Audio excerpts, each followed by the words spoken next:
जय गुरु जी, संगत जी। गुरु जी के श्री चरणों में कोटि कोटि प्रणाम। संगत जी, मेरा आज का शुक्राना सत्संग है कि गुरु जी ने मुझे ये बताया कि कैसे जब आप गुरु जी से जुड़ जाते हो तो जो आपका मेडिटेशन के जो भी आज तक हमने सुना है मिनियम्स कि ऐसे बैठो ऐसे करो, तो वो सब मायने नहीं रखते हैं। पहले मैं ये सोचती थी कि हमें जैसे थोड़ा सा जो भी वटेवर है आपको ध्यान करना है, और जैसे हमें बताया जाता है ये सांसों की प्रैक्टिस और ये वो, तो लेकिन अभी मैं वो करती हूँ क्योंकि मैं खुद भी योगा से जुड़ी हुई हूँ पिछले 7-8 साल से, तो मैं करती हूँ, वो सब मेरी प्रैक्टिस में है। बट मुझे लगा कि अब तो गुरुजी आ गए हैं ना जीवन में, तो अब तो और अच्छे से होना चाहिए, तो मैं नियम मुझे और ज़्यादा अच्छे से फॉलो करने चाहिए ताकि मेरी जर्नी जल्दी फिनिश हो, मतलब लाइक मैं अपने गोल तक पहुँचूँ।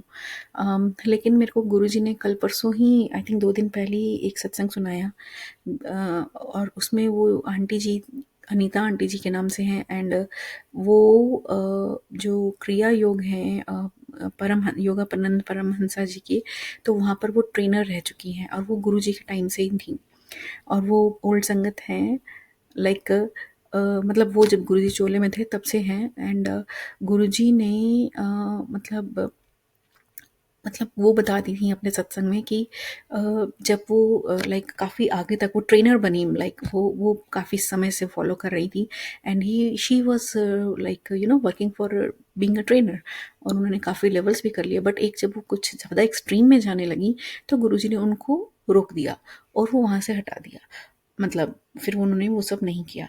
एंड फिर वो अपना जो भी प्रैक्टिसेस हैं वो करती होंगी अपने घर में, और गुरुजी के साथ भी जुड़ी हुई थी, तो वो भी करती थी। बट देन शी सेड कि when I was sitting with the Guruji, like उनका जो भी वो करते थे, तो वो इतनी ज़्यादा एडवांस्ड लेवल में चली गई थी कि उनकी जो भी क्रिया योग करती थी वो सब उनकी प्रैक्टिसेस छूट गई। मतलब आप सोचिए, जो ट्रेनर है उसकी प्रैक्टिसेस छूट गई और गुरुजी के साथ जुड़ने के बाद से। तो कहने का अर्थ ये है कि उन्होंने बोला कि जब गुरुजी साथ में होते हैं ना, तो कुछ मायने नहीं रखता। तो उन्होंने बोला कि गुरुजी के एक उन्होंने बोला भी था, मतलब थ्रू हिज माउथ, उनके वर्डिंग से गुरुजी के उस समय पर उनके लिए, कि मैं ते डीएनए तक चेंज कर देना है। तो मतलब कि वो कहते हैं कि हमने देखा था कि लोगों का मतलब लाइक बिहेवियर चेंज हो गया था। तो ऐसा होता है। उन्होंने एक एग्जाम्पल भी दिया था कि कैलिफोर्निया में जो योगानंद जी का आश्रम है, वहाँ पर योगानंद जी परमहंसा ने कि एक कैक्टस का पेड़ लगाया था, मगर वो कैक्टस का पेड़ आज भी है, मगर उसमें कांटे नहीं उगते हैं। तो आप सोचिए, कैक्टस में कांटे नहीं उगते, तो महापुरुषों के पास ऐसी शक्ति होती है और उनमें इतनी चेतना का स्तर इतना ऊंचा होता है कि वो डीएनए तक ही उसका चेंज कर देते हैं। मतलब कैक्टस का बिहेवियर है कांटे, बट वो है ही नहीं उसमें, वो इसके कैरेक्टरिस्टिक का पार्ट है, बट वो है ही नहीं उसमें। तो कहने का अर्थ ये है कि जब गुरुजी से जुड़ते हो, तो गुरुजी ने ये बोला कि मैं तो डीएनए भी चेंज कर देना है। ते मतलब है कि जो मेन सोर्स है, और उन्होंने ये भी बोला कि जो प्रैक्टिसेस करते हैं उनकी एनर्जी उस समय तक रहती है जब तक वो प्रैक्टिस करते हैं, बट अगर मैं ਤੁਹਾਡੇ ਨਾਲ जुड़ना, तो वो पूरा थ्रू आउट लाइफ रहती है। तो कहने का अर्थ ये है कि जो भी एसेंस होता है ना, जो भी आप ये प्रैक्टिस करके करते हो, वो सिर्फ आपके जब तक आपका प्रैक्टिस का टाइम है तब तक रहती है।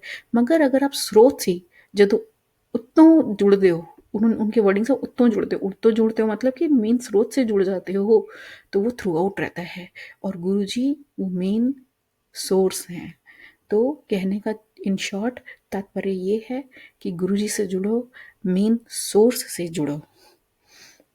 तो गुरुजी ने मुझे जब ये सत्संग सुनाया तो मेरी सारी दुविधाएं मन की दूर हो गई, और अब मैं वही करती हूँ, और मैंने सोच लिया है कि मैं वही करूँ जो मुझे गुरुजी की तरफ से आदेश आएगा, और मैं वही करने की कोशिश करती हूँ। हालांकि पूरा नहीं कर पाती, मगर कोशिश रहती है कि 100% करूँ।